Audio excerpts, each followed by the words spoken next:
Good evening to everyone joining, and also good morning, good evening, or good afternoon to anyone around the world, and also people listening from YouTube afterwards.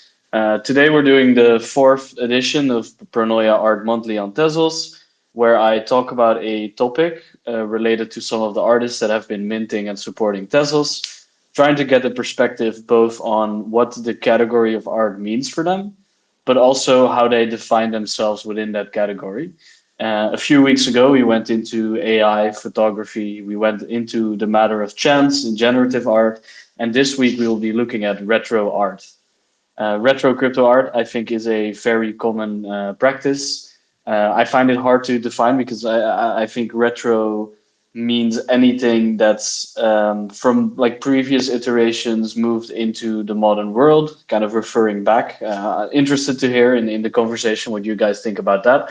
But just to start out, Michael or Mek.txt, whatever you prefer, could you give a little introduction about your work and what you do? Thanks a lot, Pronoia. You can call me Michael, you can call me Meg, anything you want, but Meg is coming from my Indonesian friends. Basically, they couldn't really bother to say Michael in an English accent, so they do it just in their own accent, or our own accent, which is Michael. I do pics a lot, well, at night at least, pics a lot, but at daytime, I work as a graphic designer, which working with my partner down there with Tito. Tito, thank you very much for joining, and also Spirosi for about 14 years right now. And yeah, just very happy to be here and glad to be around my friends. So thank you for the invitation, Pronoia. That's very kind of you. Great, and thank you for joining. And next up, we have Limbo. How are you doing, Limbo? And give us a little bit of a taste of what you do on Tezos. Yeah, I'm fine. I'm fine, very fine, very happy to be here, actually. Well, yeah, I think I make pixel art too. I'm not. I think, yeah, I think I do. But I start as a traditional illustrator, more or less, a digital illustrator. And I work in real life as a comic book artist too. So yeah, I think that my art revolves around pixel art and, yeah, oftentimes around also creating music for the NFTs, at least recently. I've been in NFTs since 2021, um, on Tezos pretty much from the start. Um, that's all. Very nice to be here. Awesome, and thank you for joining. And I can introduce Retro Manny again, but give a little short introduction of yourself. I think you joined one of the previous spaces as well. Yeah, thanks, Pronoia. My name's Retro Manny. It's funny that Mek said his name is Mek because his Indonesian friends don't like pronouncing Michael. It's the opposite with me. That's why I'm called Manny, because my English friends don't like to pronounce my Indian name. um, the work that I create is all inspired by 80s nostalgia and retrofuturism. And on Tezos, I've grown to start a superhero universe that I'm building. So that's the direction I'm taking, and it's all inspired by yeah, 80s and 90s retro nostalgia. Awesome, and yeah, for anybody listening, I've added some tweets on at the top of the space. I will add them in the YouTube description as well, so you guys can check out some of the artworks. First of all, I think we want to go into some like more general questions about the concept of retro art. I'll ask you, Michael, first. So, what if you had to define what retro means to you? The word retro and the kind of referencing back to different periods of time. I think some of your work includes some Asian-specific historic themes as well. Could you go into that a little bit for me? Yeah, so I think the needle just moved very fast on how to define the retro itself as a word, I think. But um, if you're asking about me, my perception of retro art personally, it would be something akin to the likes of the late 80s and also 90s. Naturally, because I'm doing pixel art, which is something that I took really huge influence from. on the old games and also like the old medias as well. So I consider something that came out from the 80s and also the 90s to be something more akin to the approximation of the pixel art itself. So the axiom is pretty spot on in my mind at least because I was born and also raised in the 90s. Um, but yeah, on my work itself, I do a lot of dithering, which is something that's been used from the older phones like Nokia. And I think the first exposure for me to dithering is the Nokia wallpapers, because they use. I remember that's the image of two hands, like the one is an adult hand and the other one is a little child's hand, and it makes us the video bumper of the video on the Nokia phones. So I took huge fascination to that one, and also like the games itself in the old Nokia phones. I kind of forgot the name, but there's the spaceship, which is a 1-bit game, and they render the hills and also the mountains to be 1-bit. So they use dithering on it to put volumes and also to put volumes on the in the enemy and also on the main character, which is a spaceship um, in spaceship form. So yeah, I think retro game for me or retro term is something that coined to be in the late 80s or maybe like 90s, at least for me. Yeah, and I think that's interesting because like for everyone that I've been talking to recently as well that does pixel art, they refer to either a different period of time or a different category of games, or sometimes it's even specific to a certain game console. And that's, I guess, it ties into the question that I had for you, Limbo, as well. It's like we had this short conversation about me getting nostalgic feelings for NES games, specifically Tetris, just by the font that was used in one of your artworks. So could you speak a little bit to that? Like, where is that reference coming from in your mind? Yeah, absolutely. I have to definitely agree with Mac in, kind of locating the influences. And I think those decades that he quoted are probably, yeah, the best uh, for uh, for retro art right now in the contemporary age, at least. That's because, yeah, of course, technology evolved in a certain way in those decades, and yeah, we've seen the first attempts at making also, some sort of videoludical entertainment related, yeah, to the evolution of technology.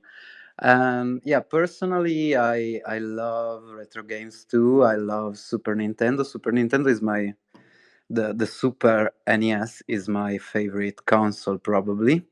And yeah, I had the opportunity to play a lot of games. Even this year, specifically, I emulated a lot of games, and that's also why probably I started making pixel art because I was so fascinated with that age. I love NES too, and of course, Tetris is a classic. So all the UIs, all of the different aesthetics that you can find in those specific games, I think are sort of immortal and also evoke some sort of you know of a different universe, of a different memory.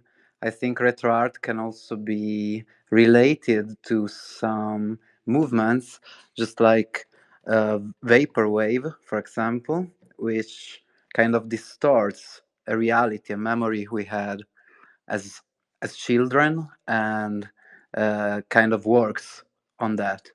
And yeah, I find all this very, very fascinating. So I have to agree with Mac and you in finding the same fascination for retro art. Yeah, and I really find just as a follow up in terms of because there's the gaming element, right, which it stretches to, but I find in your work there's also a lot of, to me, I'm not sure if it's like a personal love for you as well, but something like Cowboy Bebop feels like a closely related theme as well. Am I correct on that, or Yeah, totally off base? absolutely, absolutely. I fell in love. My very first retro love was actually retro anime, and yeah, I still think those those pieces of animation are the best to this day. That was the golden age of anime for me, at least. So Cowboy Bebop, Evangelion, all the 90s anime, 80s, 90s. I even loved some 70s anime. So, and I even love some pieces of cinema that come from the 60s or 70s or 80s. So, with other forms of mediums, it's a bit different because um, the pool kind of extends and goes back for some decades. I think we can reach, the late 50s too. So there's a lot of stuff you can pull from, at least from my perspective. So yeah, I love retro anime too. So that's all. Awesome. Yeah, and just to kind of get it to retro as well. So when you're working with a kind of, for me, a base layer of a thematic experience that's similar to something like, I think Star Fox would be a good analogy, and I think you would agree with that as well. But I know you've also been a person who's been interested in working with filmmaking as well. So when you're making these kind of artworks that are in a way also videos and storytelling, how does your both your retro background, your love for retro, come together with your filmmaking experience? Well, that's a really great question, actually, and thanks for bringing that up. In terms of me as a filmmaker, I didn't really start to gain an identity until I connected with um, retro cinema. Um, Growing up, it was kind of the thing that you're just watching, like a lot of the cartoons and things like that, which was always a love of mine. Things like Transformers and Thundercats, and just a lot of the Hollywood movies that I would watch. It was kind of ingrained subconsciously. But when I came out of film school and started making films for a living and trying to build a career in it, the first time I really started to connect with my ability to tell stories was when I saw a film by Wong Kar-wai. I don't know if anyone knows of that director. Um, Very famous director. He's done a number of films, but it was a film called Fallen Angels. And if you watch that, I think beyond defining what retro is, it's a feeling, and it's a feeling that takes you to another world, but it's not in parallel to the world that we're in. It's an alternative reality that is behind us, that's long gone. And Wong Kar-wai and his cinematographer Christopher Doyle had this real keen ability to do that through it's all memories. Everything, the film is almost told through memories, and a lot of his films are like that.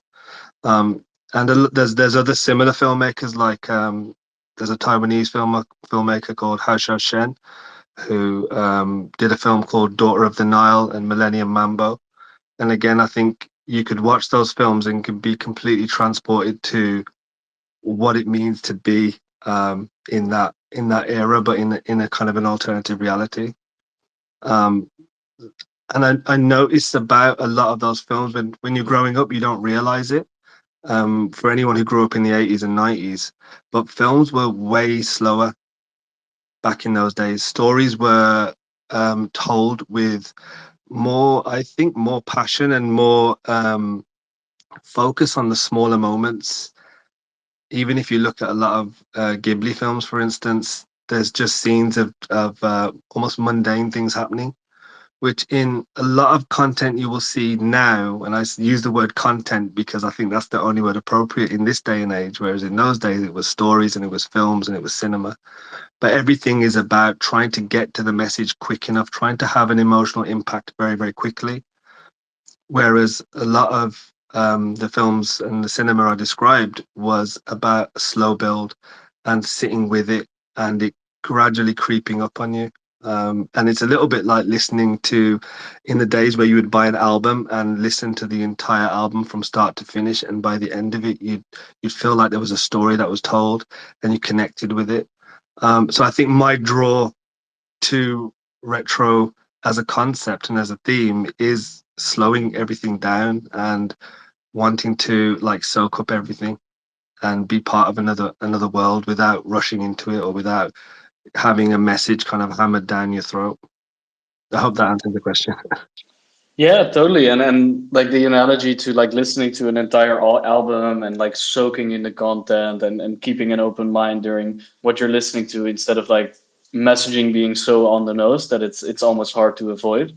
And just to kind of hatch onto music because I was thinking we just expanded from gaming also into animated forms, but of course what's important to you as well, and I know it's important to Limbo as well, is the musical element and kind of the synthwave vibes that I get from the soundtracks that are behind some of the pieces you make. Could you enlighten us a little bit about the process for both either creating, picking, or curating the music that goes with the retro art? And is it retro in itself? Yes. Oh, sorry, Limbo, you go first, man. No. I wanted to know if it was a question for you or for me because I didn't understand. Sorry, sorry to interrupt. No, I'm sorry. Feel free to answer. We can go both ways. Feel free, Limbo. No. Go retro, go, and then I'll give my. Okay, cool. So in terms of the music, growing up, I was a massive hip hop head, and you probably wouldn't know that now because I really don't listen to hip hop anymore. But I was really into hip hop in the early 90s. Um, but it wasn't funny enough until Drive came out. I don't know if anyone knows the film Drive. I'm sure you do. By With Ryan Gosling and directed by Yeah, Nick Winding Refn. Yeah. Um, and there was a soundtrack to that which was mainly by Kavinsky and Electric Youth, but there was other songs on there as well. And there was just something about watching that film and hearing that soundtrack that just reconnected me to my childhood, like in a way that I didn't realize. Because I guess the music, the 80s music that was going on when I was a kid was a little bit more background. Um, but there was something about Drive that just reconnected to with me with it, and all of the music in Drive is not retro music in terms of from the 80s, but it's all retro wave, synth wave, which is 80s inspired. The bands are way more modern, like Kavinsky is post 2000, but I think it goes back to the simplicity of the use of the instruments and how again, it connects to an alternative reality, an alternative timeline, in a sense, for me. And if you compare it to a lot of the music that was actually made in the 80s, it doesn't really sound the same, but there's just something about it that still paints the picture of that era at the same time. So from that moment, from Drive, and I've always liked making music, it was a case of I need to try and figure out how to make this kind of music just as a way of having fun. And then fast forward to being in Tezos and doing NFTs, I realized you don't need to box yourself in anymore. You can be a musician as well. It's not just, oh, you have to stay in your lane and be that kind of artist. So I use it as an opportunity to expand and just put more music out there, and that just felt right with the kind of art I was making. um so yeah, I guess that's kind of where that all comes from. Awesome. Yeah, no, and I love the soundtracks that are included in your works, and I can't wait to hear more. Limbo, from your perspective, what did you want to add? yeah. From my perspective, in my case, in my scenario, I've grown up, and I had a band as a teenager and in my early 20s. So I grew up in the '90s, and I kind of saw the rise of indie music in the early 2000s, and yeah, that kind of influenced me a lot. Bands that were pulling from the past again, and they were rediscovering rock music and some instruments, I guess. So that's why I also kind of grew acquainted with the feeling that by making art you were actually able to explore different ages and kind of um, you know um, take some of the elements that you love the most about those decades and those expressions and make them your own, reinvent them, kind of give them a fresh twist and a contemporary twist. I think in music, it's something that many artists do, and to this day, actually. So, yeah, that inspired me a lot. And when I had the opportunity through NFTs, just like Retro actually just said, when I had the opportunity to explore and kind of come back to music in a certain way, because I kept playing, but it was meaningless actually. So I had an excuse to actually get back into doing music on my own, not really caring about the reception it would have had. And yeah, I'm still doing it as soundtracks for my pieces. I kind of like it a lot because it's something very relaxing for me, and a way to express myself that is very different from drawing or animating. It's a very different form of art. I think one of the highest forms of art. I don't know if I'm the best musician, but yeah, what I'm doing is just put a lot of passion into it. So Yeah, that's great, and I implore everyone in the audience to go beyond Twitter and then listen and visualize these artworks and kind of get engrossed into the whole, which I would think is in most cases for all of your works is like going into a parallel or sub reality that's different, and I think music has a very special place in creating that ambience, and for both of your works, I think it creates that feeling that even though I wasn't, I was born in 1989, I find it interesting that it somehow creates a nostalgic feelings for things that I might not even have experienced when I was young, which is kind of this phantom nostalgia that I think we all sort of experience at one point of time. And I wanted to ask about another kind of form of nostalgia, and that is the era of deviant art. And I know, Michael, you were one of the people who was also creating on deviant art, I think. So thinking back on deviant art and kind of the whole movement of digital art in a free and global environment, how did that influence your NFT journey? Oh yeah. You caught me by a surprise right there, Pronoia. So thank you for the question. But yeah, I think what really draws me to Web3, I think it's because of Tito again, Tito down there, which is my studio partner for about 14 years. He has been inviting me to Web3 for about 1 year, and he failed to do so because I always say that, oh, it's just like Web3 and the PFP is just a Ponzi, to say the least.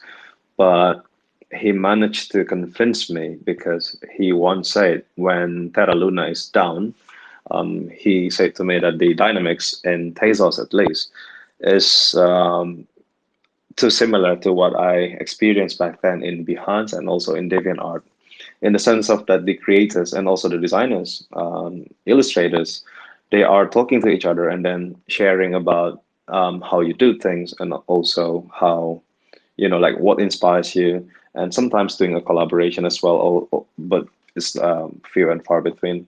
But still, the communication that I have, which I retain until now, surprisingly enough, it's about 20 years ago.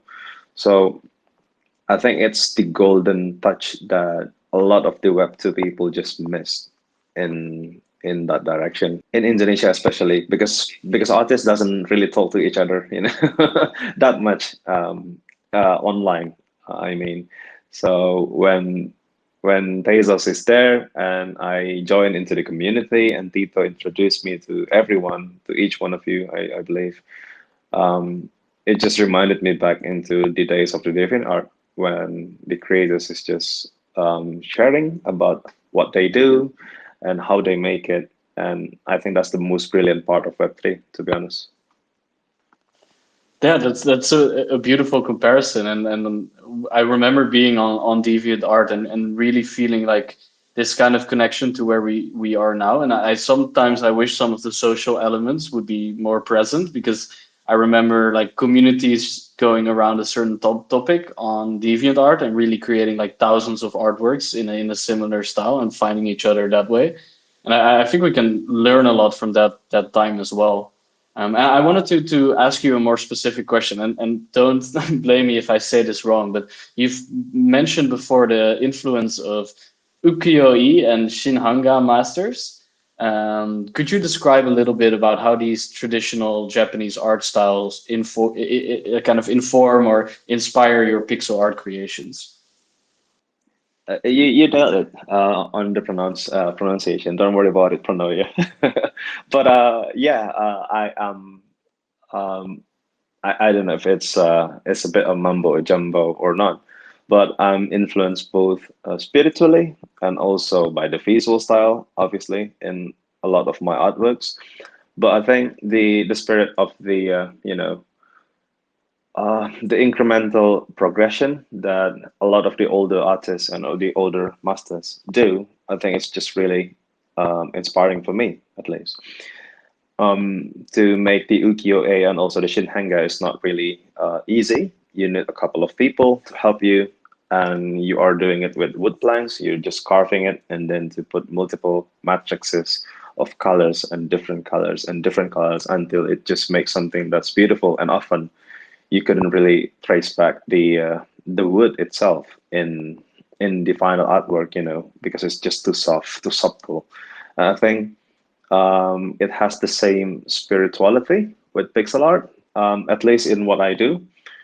Um, in Shinhanga or Ukiyo-e, they do it with wood plank as the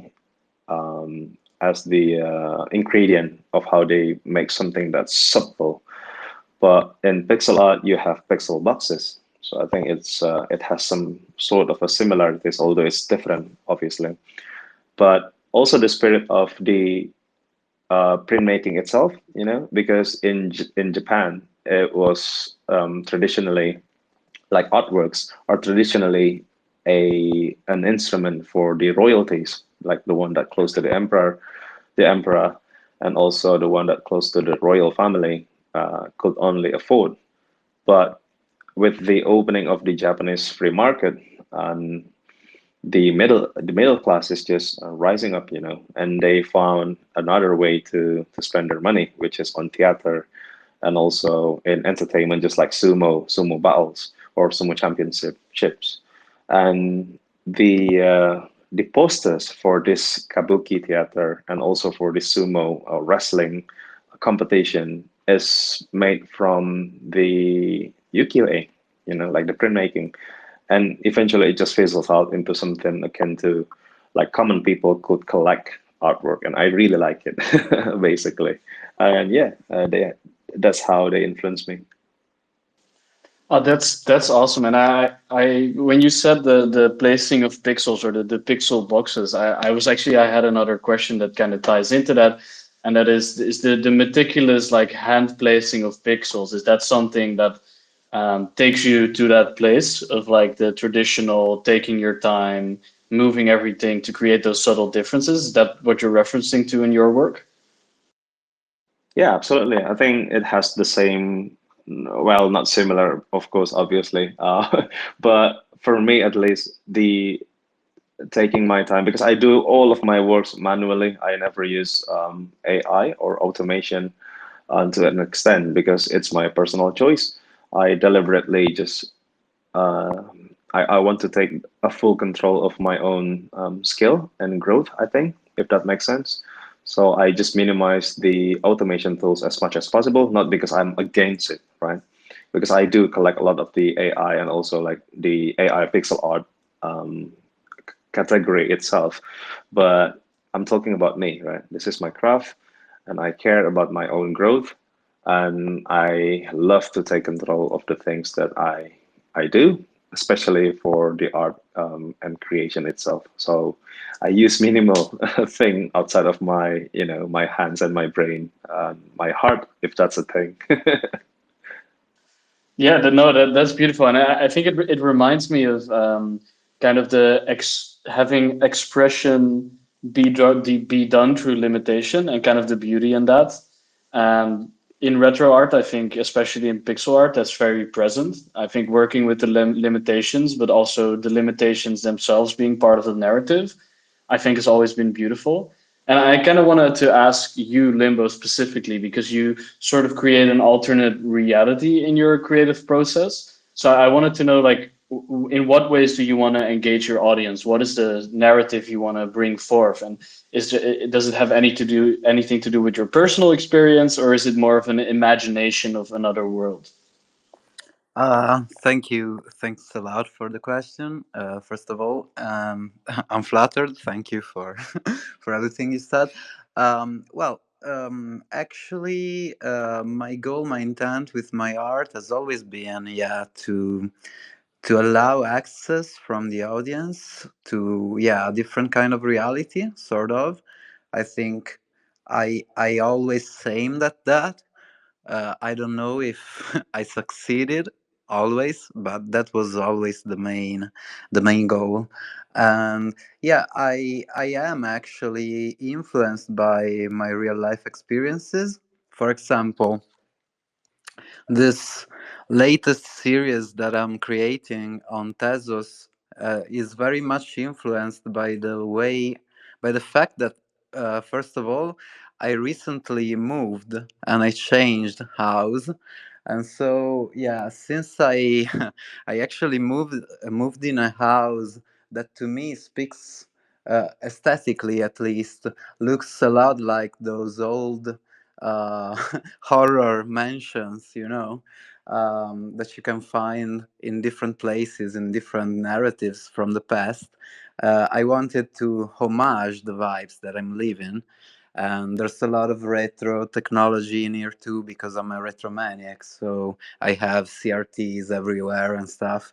So it's actually some sort of autobiograph- autobiographical narration of my feelings. That's kind of yeah, the main thing that's happening, uh, or at least that's how I perceive it.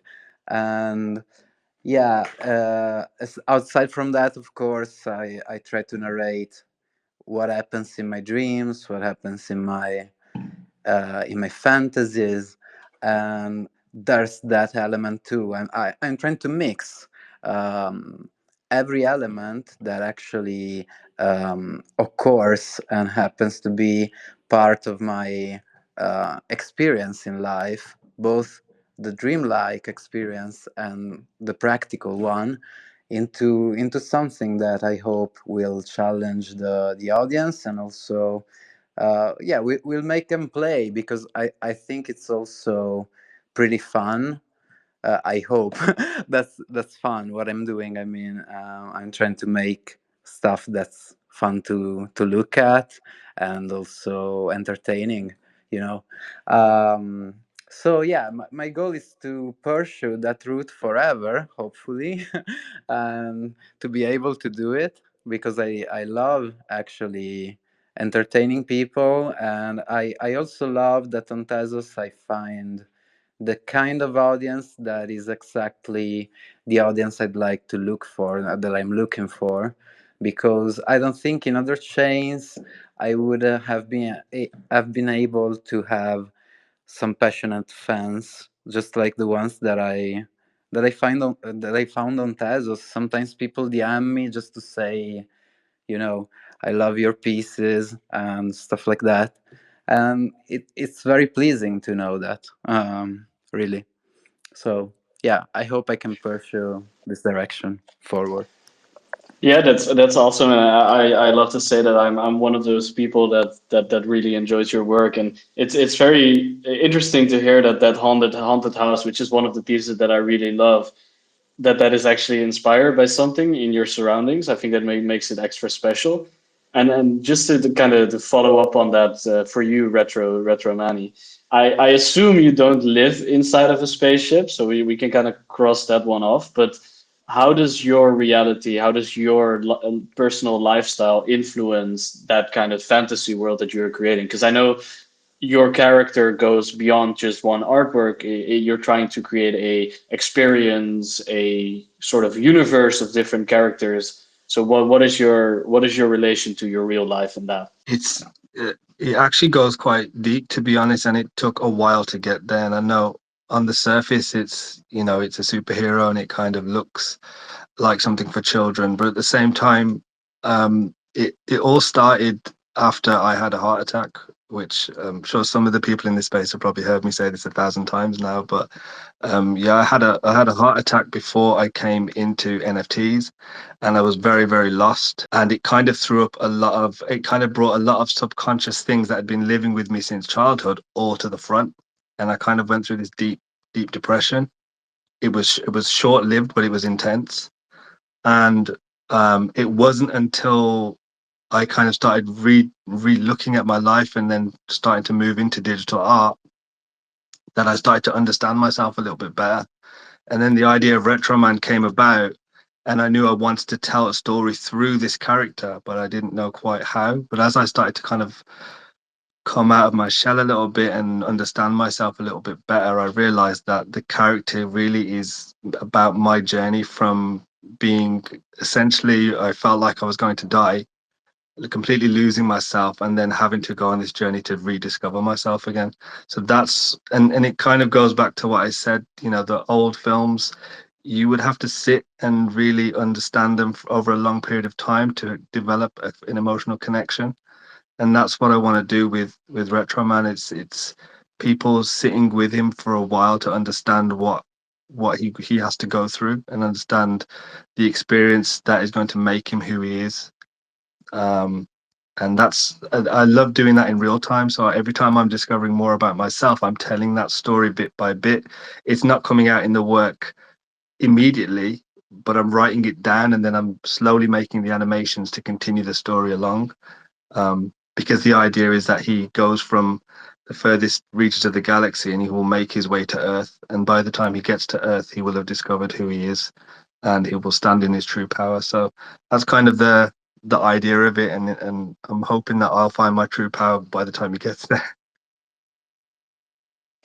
Wow, that yes, that's a beautiful journey that you're telling there, and I'm very happy that you're able to express that through your art as well.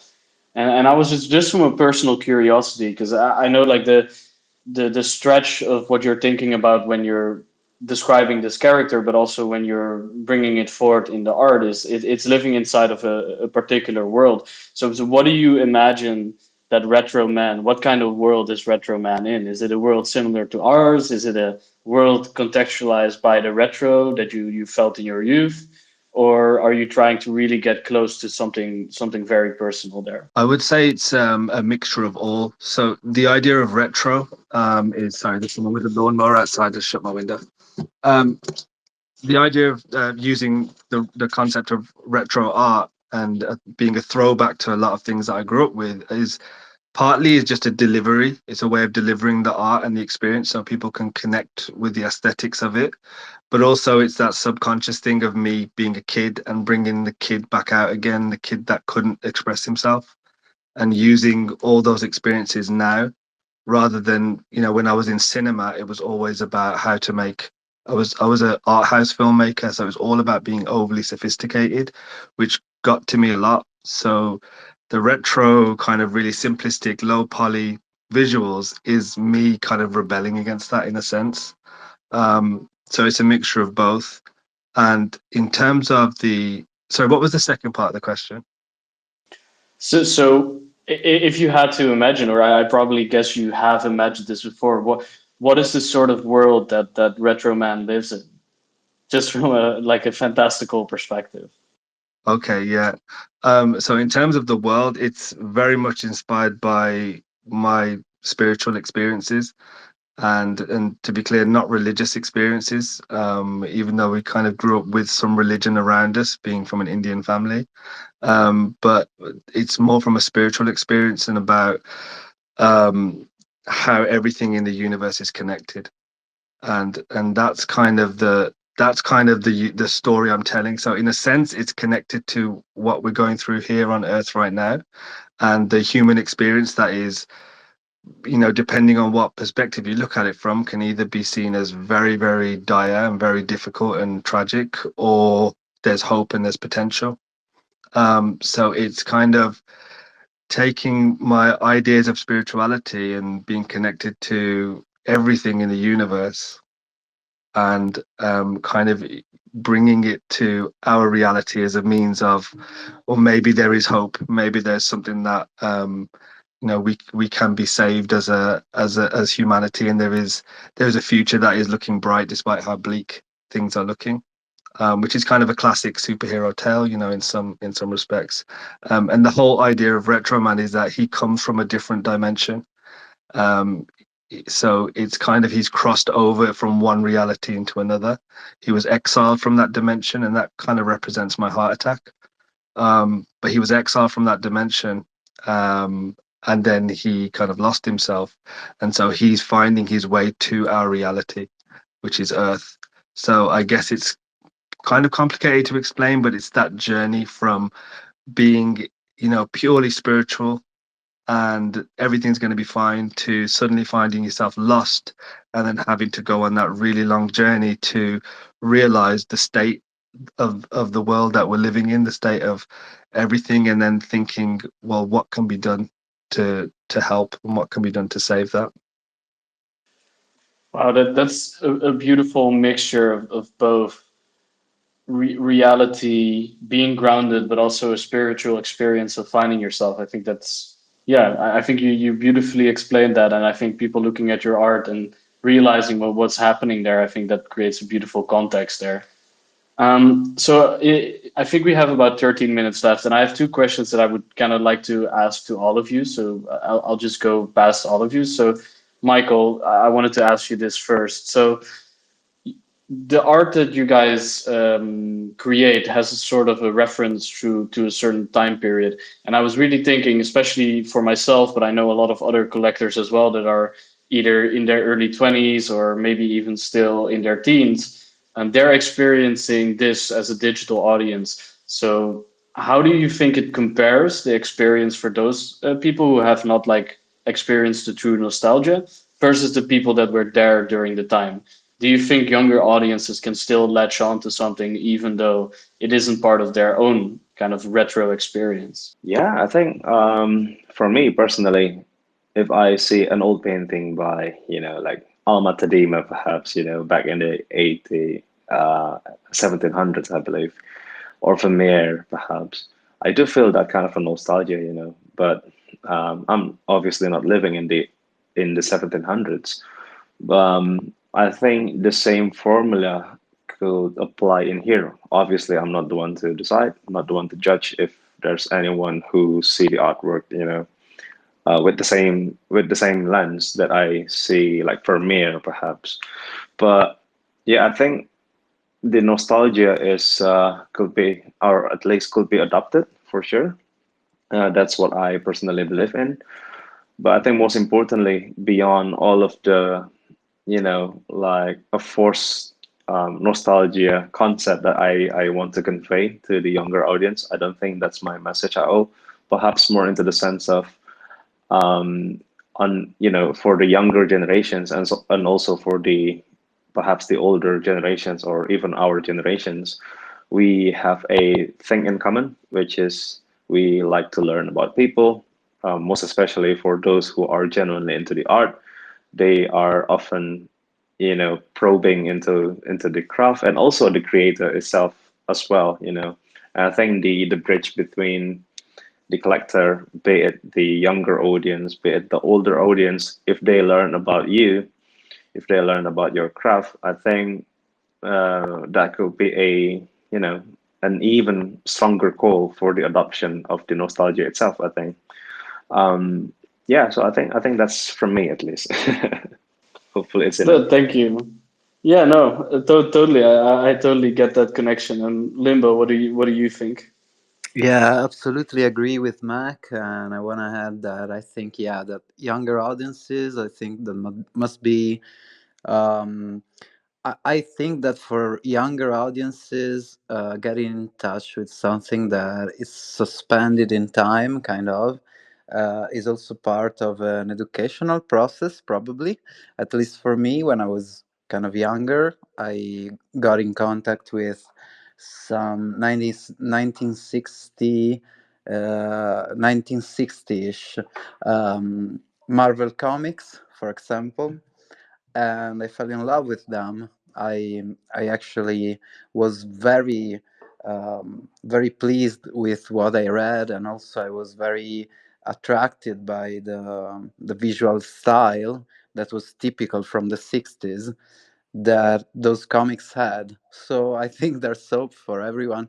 Also, connecting to what Retro was saying previously, stuff like movies like Drive, movies like, even some Quentin Tarantino movies have a lot of references to the past, but actually manage to make the past their own and be fresh to younger audiences.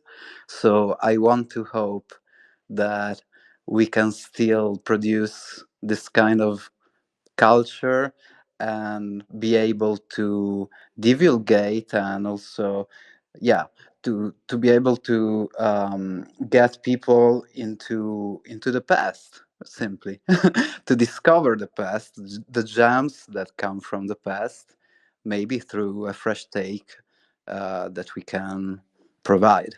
So, yeah. Yeah, totally, and I can, from a personal level, I can very much relate, and that also ties into retro because I hadn't played Star Fox ever.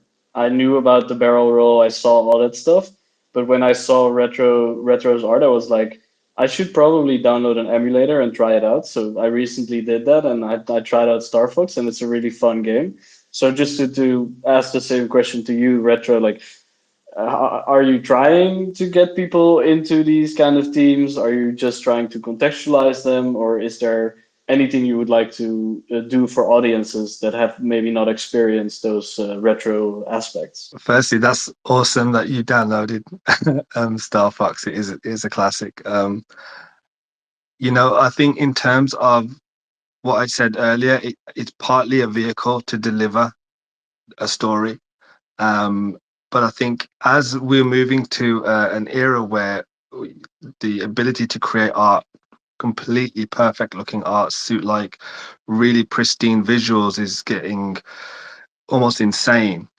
I think there also at the same time comes a demand from whatever age to see the opposite as well. And it might be counterculture still, but I think there will always be that demand to also see the opposite of what's popular right now or what's everywhere right now. So I think that's part of the appeal, at least for me, with the whole Star Fox vibe and the real low poly mixed with pixel art. It's being able to deliver something that is almost anti what you see at the moment. Not to be against it, but just to provide a different perspective. And I think that there will always be a kind of a call to that as things get better.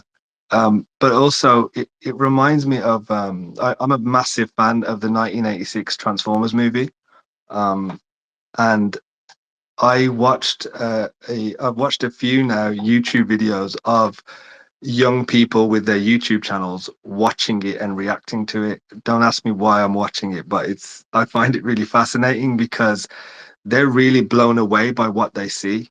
Even though if you compare it to modern day 3D animations and what's possible in cinema now in terms of live action, it doesn't necessarily stand up, but the younger audience seem really blown away by what they've created, and it's made me realize more and more that this children's cartoon that I loved as a kid, it's a masterpiece. In my opinion, it's absolutely stunning, and I think it's because people will start to realize um, the limitations. I think, like you were saying about Mech earlier, the limitations that people had in those times, and the things that they created, and how that sometimes the imperfections and those limitations create that aesthetic that you couldn't get nowadays without actually a bit of effort. Um, for instance, it takes a lot of effort to make my stuff that I make in Blender to look lower quality. That's more effort than it probably would have required, 20 years ago. In terms of that's just the limit of the technology. Now Blender wants to keep trying to make me make things look really high quality, so I have to go against the grain to make it look like it was from a different era. Um, so yeah, I think this is that balance, isn't it? As more and more pristine images and things that we're able to see on screen is just getting wild and almost out of control. It's so good and so believable. There'll always be a demand for the complete opposite as well. Right, and that also kind of the limitations that kind of inform the artwork and the aesthetic that you receive. I think that's a very interesting point that also kind of ties into the last question that I wanted to ask, and that is, are you personally in your craft interested in limitation-based work in terms of like physical retro devices? Like I know a few artists who use like Game Boy devices, or they use a classic musical analog instrument that used to be very popular in the 70s or used by Kraftwerk.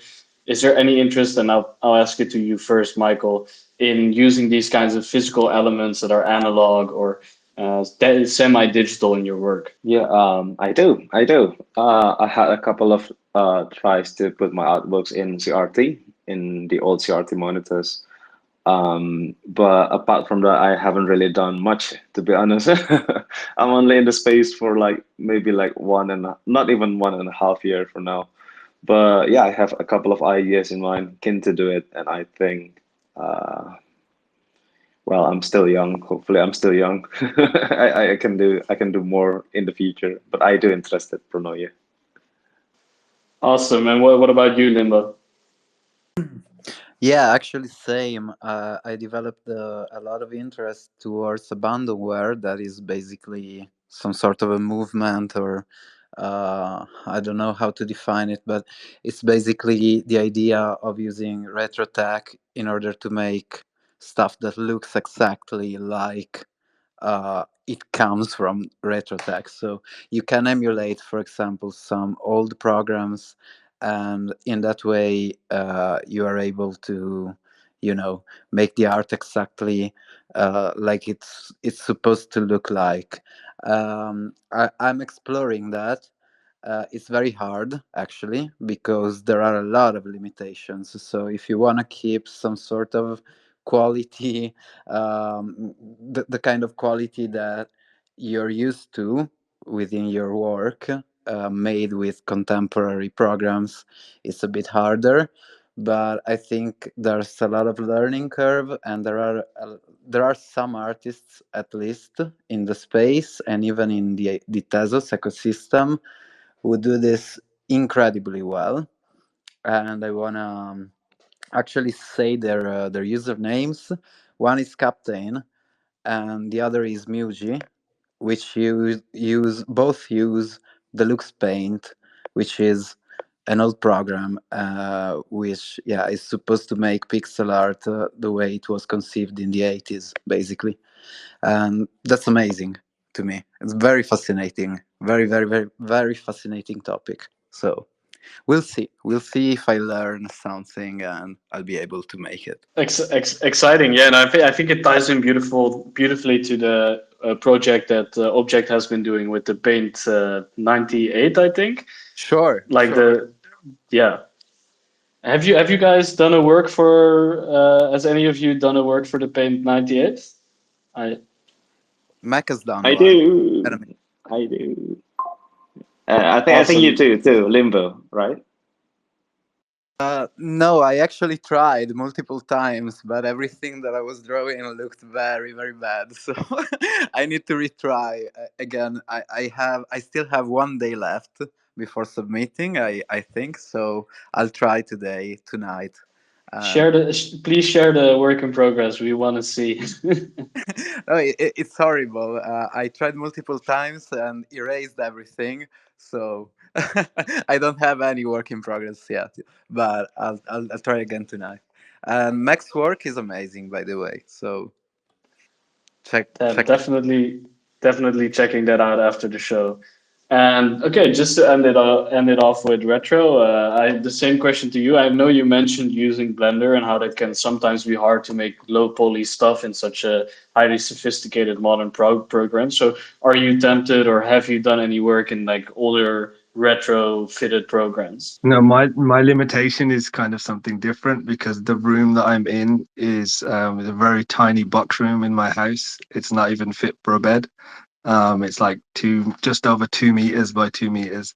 So if I had more room, I'd love to have, the setup that Xmortal has, all those different devices and just playing with things. But I guess the compromise is to get tech that is very small and fits in this space, and then try to emulate retro stuff, which is is kind of the opposite problem. But back in the back in the day, growing up, I mean, I was always using tech that was not good enough. I remember making music on Dance EJ, if anyone remembers that. I used to make films with 3D Movie Maker, Microsoft 3D Movie Maker, and was always frustrated that the tech wasn't good enough, and it always looked really low quality. It's funny because now I would actually love to go back to those programs and have a go with them. So yeah, who knows? Yeah, it's funny how things change when you're looking back. Some of those limitations might seem like a dream right now. Okay, so thank you guys so much for joining. I had a great time. I think we did a beautiful round hour. I want to thank you guys for coming. I want to thank everyone for listening as well. Make sure to check out this conversation on YouTube as well if you missed part of it, or if you're just joining in, you can find it on the YouTube in full high quality with some subtitles as well. Thank you guys. Thank you, Michael. Thank you, Limbo. Thank you, Retro. I had a great time, and thank you guys for showing up. Thank you so much, Pronoia. Thank you, Pronoia. It's been great. Let's do it It's again. been a lovely time with you all. Thank you, Limbo and Rizzo. Enjoyed the conversation as well. Pronoia. Thanks, friend. Thank you, and good morning, good evening, and good afternoon to everyone else, and goodbye.